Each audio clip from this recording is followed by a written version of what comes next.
Wow, yo, sambil menikmati yo. Nama? Kat mana ni? Dekat Sarawak lah, mana lagi?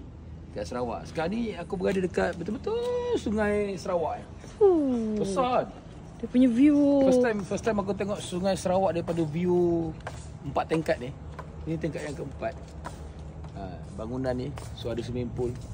Seronok rasanya mandi, ada view sungai macam ni kan. Tapi dalam bos. Biasa aku mandi sungai. Tapi kali ni mandi dalam swimming pool, ada view sungai. Ni adalah Sungai Sarawak. Besar rupanya sungai dia ni. Ke Sungai Ranjang pasal? Sungai Ranjang tu kat mana? Itu bukan. Tu kau lah viral dari tu. Sungai Ranjang. Manalah saya tahu. Ni Sungai Sarawak besar. Tapi aku rasa one of the best di sini adalah resident yang nice dan aku next time boleh check in kat sini lagi. Apa nama place lah? Kafas. Kafas. Kafas. Nanti dia punya bilik best. Dia punya facility best. Tengok dia punya pool dia. Oh, 1.2 meter dalaman. Ajar. Ni kita orang nak pergi sarapan dulu. Lepas sarapan baru kita pergi mandi. Kau melam pula.